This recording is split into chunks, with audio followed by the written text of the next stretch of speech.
विजयम् कृष्ण न च राज्यम् सुखानि च किं नो राज्येन गोविन्द किं भोगैर्जीवितेन वा न काङ्क्षे विजयम् कृष्ण न च राज्यम् सुखानि च किं नो राज्येन गोविन्द किं भोगैर्जीवितेन वा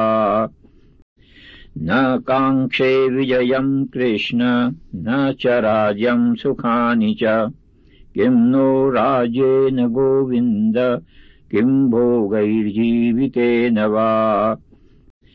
न काङ्क्षे विजयम् कृष्ण न च राज्यम् सुखानि च किं नो राज्येन गोविन्द किं भोगैर्जीवितेन वा न काङ्क्षे विजयम् कृष्ण न च राज्यम् सुखानि च किं नो राज्येन गोविन्द किं भोगैर्जीवितेन वा न काङ्क्षे विजयम् कृष्ण न च राज्यम् सुखानि च किं नो राज्येन गोविन्द किं भोगैर्जीवितेन वा न काङ्क्षे विजयम् कृष्ण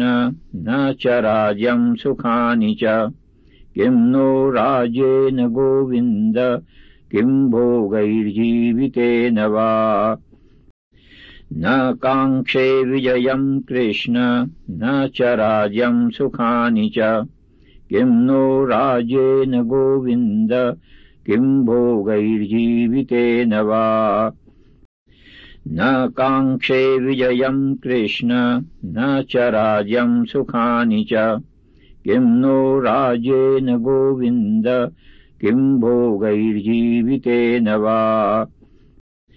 न काङ्क्षे विजयम् कृष्ण न च राज्यम् सुखानि च किं नो राज्येन गोविन्द किं भोगैर्जीवितेन वा न काङ्क्षे विजयम् कृष्ण न च राज्यम् सुखानि च किं नो राज्येन गोविन्द किं भोगैर्जीवितेन वा न काङ्क्षे विजयम् कृष्ण न च राज्यम् सुखानि च किं नो राज्येन गोविन्द किं भोगैर्जीवितेन वा